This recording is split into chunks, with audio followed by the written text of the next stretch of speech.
Bapak yang baik adalah bapak yang memberikan rasa aman buat keluarganya.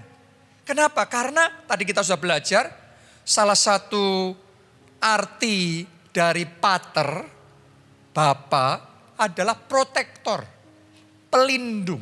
Pelindung itu apa? Memberi rasa aman buat keluarganya, buat istrinya, buat anak-anaknya. Kalau kita ada, istri kita merasa aman. Kalau kita ada, anak-anak merasa aman. Merasa aman mungkin secara finansial. Merasa aman mungkin secara fisik dari ancaman yang terjadi secara fisik. Merasa aman juga secara emosional, merasa tenang, merasa damai. Kalau bapaknya ada, kalau papanya hadir, mereka merasa aman. Seharusnya seperti itu yang kita lakukan bagi keluarga kita. Itulah yang dilakukan oleh Bapak Surgawi buat kita. Yaitu melindungi kita, menjaga kita. Anak-anaknya dilindungi dan dijagai. Doa saya hari ini kita semua mau buka hati kita. Sehingga kita pun sebagai seorang pria, sebagai bapak, kita bisa memberikan rasa aman bagi keluarga kita. Nah ini satu poin yang penting sekali untuk kita bisa tangkap. Bisa kita mengerti. Kenapa? Saya perhatikan kadang-kadang dalam sebagian keluarga bukannya mereka merasa aman, tapi malah mereka merasa terancam kalau papanya ada. Kenapa? Karena bukannya memberikan rasa aman, tapi malah mengintimidasi. Secara perkataan bukannya menenangkan hati, tapi malah membuat takut, menakut-nakuti, malah mengancam. Secara fisik bukannya menjaga, melindungi dari ancaman luar, tapi malah pakai kekerasan. Banyak KDRT, kekerasan dalam rumah tangga terhadap istri, terhadap anak-anak. Terjadi di dalam keluarga. Ini sudah beda sekali dengan fungsi pater. Dengan fungsi bapak yang sesungguhnya, yang seharusnya. Sehingga kalau bapaknya hadir bukan malah merasa aman, merasa terancam. Jangan-jangan dipukul. Jangan-jangan dilempar buku, dilempar sepatu, jangan-jangan ditamperin, jangan-jangan malah disiksa. Sebagian keluarga, sebagian istri dan anak-anak sayangnya harus melalui masa-masa yang gak mudah seperti itu. Hari ini saya berdoa, Roh Kudus jamah hati bapak-bapak di dalam keluarga kita. Saya juga ajak ya istri dan anak-anak Anda berdoa supaya Roh Kudus bekerja dalam keluargamu. Sehingga hati bapak-bapaknya dijamah, dipulihkan, dilembutkan dan diubahkan Tuhan. Sehingga bisa menjadi pater yang baik, menjadi papa yang baik, yang berfungsi dengan maksimal. Yang bisa memberikan rasa aman bagi keluarga. Secara emosional merasa aman, secara fisik merasa aman, secara finansial merasa aman. Kadang-kadang saya temukan bapak-bapak yang tidak bertanggung jawab malas bekerja. Bukan gak mau bekerja ya, bukan gak mampu bekerja ya, tapi gak mau bekerja. Oke, kalau sudah bekerja, hasilnya terbatas masih bisa diterima. Dia sudah berjuang sungguh-sungguh, tapi belum terbuka jalannya. Bisa dimengerti. Tapi kalau nggak mau bekerja, pokok cuma alasan nggak bisa. Tapi nggak mau bekerja, nggak ada perjuangannya, nggak ada kerja kerasnya. Kalau kerja keras itu pilihan kita loh, bukan situasi loh. Kita bisa bekerja keras, ngerjain apapun juga. Tapi hasilnya itu di tangan Tuhan. Ya, tapi dari pihak kita harus kerja keras. Nah ada bapak-bapak bukan yang kerja keras, tapi bermalas-malasan. Harusnya menafkahi keluarga, mencukupi keluarga. Tapi justru sebaliknya, sebagian bapak di dalam keluarga malah menuntut supaya istrinya yang menafkahi, malah menuntut anak-anaknya yang menafkahi. No.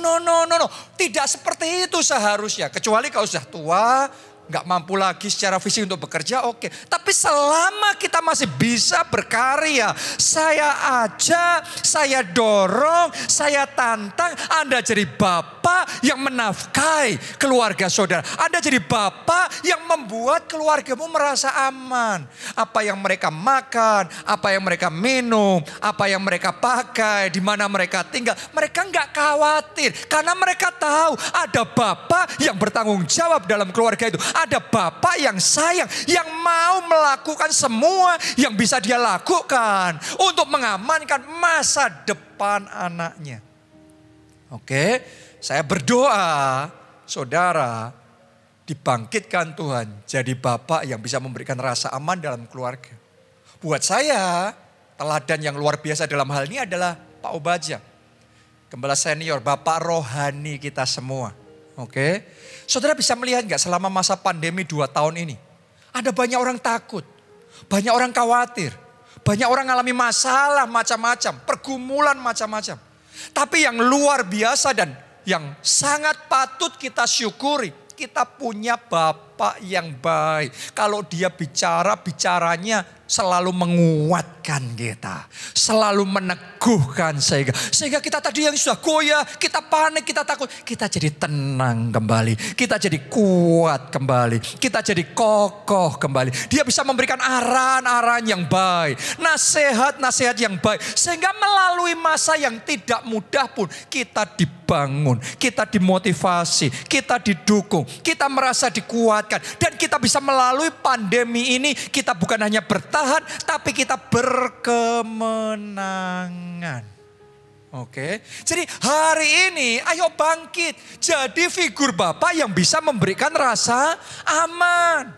Ada bapak-bapak juga kadang gak bijaksana. Kalau ngadepin masalah selalu dibesar-besarin cerita sama anak-anaknya. Jadi anak-anaknya selalu takut, selalu khawatir.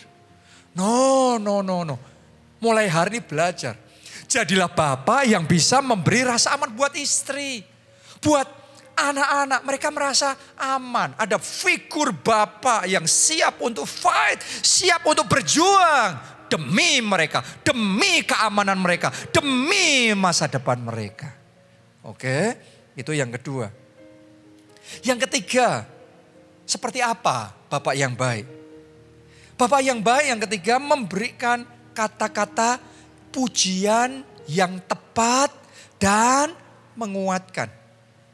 Saudara harus mengerti bahwa dalam hubungan yang namanya kata-kata pujian adalah pupuk yang akan membuat hubungan itu jadi mekar, bertumbuh, jadi indah. Oke, jadi yang namanya hubungan dalam keluarga, kasih dalam keluarga akan bertumbuh. Kalau kita tahu bagaimana memberikan kata-kata pujian buat keluarga kita.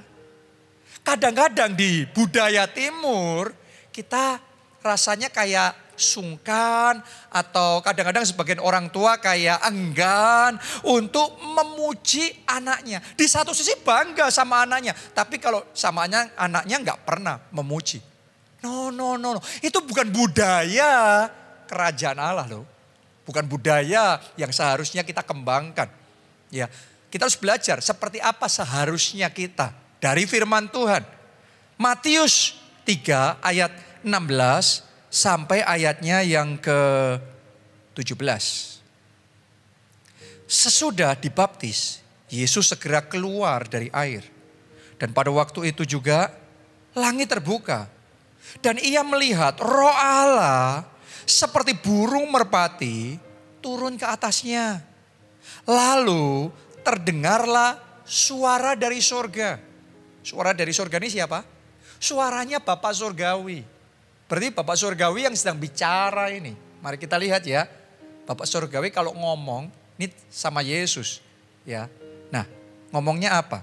Suara dari surga yang mengatakan, inilah anakku yang kukasihi. Kepadanya lah aku berkenan. Coba Anda renungkan. Ketika Tuhan Yesus dibaptis ini umurnya 30 tahun. Waktu dia di umur 30 tahun dan dibaptis ini, dia belum terkenal loh. Dia belum mengerjakan mujizat di sana sini. Belum membangkitkan orang mati, belum mengerjakan mujizat 5 roti, 2 ikan, mengubah air menjadi anggur. No, dia belum mengerjakan semuanya ini. Tapi yang luar biasa, Bapak Surgawi sudah ngomong, ini loh anakku. Ini loh anak yang kubanggakan, anak yang aku sayangi.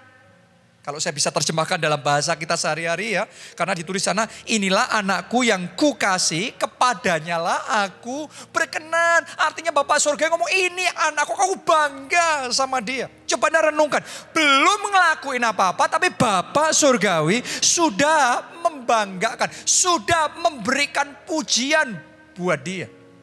Ternyata itu cara Bapak surgawi berinteraksi sama kita. Dia nggak gengsi memuji kita, tapi dia suka memberikan kata-kata pujian yang menguatkan kita, yang membesarkan hati kita, yang membuat iman kita jadi bertumbuh dengan mantap, yang membuat kita merasa yakin dan mantap menatap masa depan kita. Sehingga kita bisa berjuang dengan sungguh-sungguh. Sehingga kita bisa berkembang dengan maksimal. Dan kita bisa dipakai Tuhan untuk melakukan perkara-perkara yang besar. Jadi hari ini saya ingin ajak saudara belajar. Walaupun saudara seorang bapak, seorang ibu, anak, siapapun saudara, belajar menggunakan kata-kata pujian yang tulus.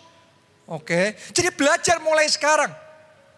Coba lihat kepada istri saudara, lihat anak-anak saudara, lihat suami saudara, lihat orang tua saudara. Belajar ngelihat yang positifnya.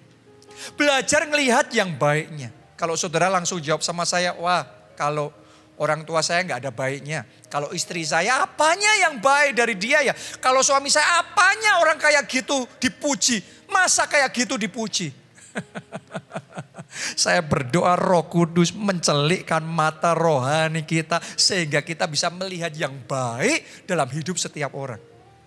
Oke, karena kalau kita nggak bisa melihat yang baik dalam hidup pasangan kita, anak-anak kita, orang tua kita, artinya kita yang butuh untuk dicelikkan mata rohani kita sama Tuhan. Setiap orang pasti punya kelebihan dan kekurangan. Setiap orang. Tanpa terkecuali termasuk diri kita sendiri. Itu sebabnya fokusnya sama yang positif. Fokusnya sama yang baik, puji yang baik. Gak perlu setelah muji terus kemudian jelekin yang jelek. No. Anda yang tulus saja memuji yang baik. Kata-kata pujian itu justru yang akan melembutkan hati. Kata-kata pujian yang akan membuka pintu hati. Sehingga hubungan bisa jadi baik. Hubungan bisa jadi indah. Sehingga akhirnya rumah tangga, atmosfer di dalam keluarga bisa jadi menyenangkan. Belajar menggunakan kata-kata pujian. Saya mau tanya ya, kapan terakhir saudara memuji istri saudara? Kamu cantik loh sayang, kamu cantik. Kapan terakhir saudara memuji suami saudara yang sudah bekerja keras untuk keluarga? Kapan terakhir Anda memuji anak-anak saudara? Hari ini coba saudara mulai praktek firman Tuhan. Coba pikirkan apa yang baik, apa yang positif yang bisa Anda puji untuk keluarga saudara. Oke, karena kata-kata pujian itu yang akan dipakai Tuhan untuk membawa pemulihan dan kesembuhan di dalam setiap hubungan.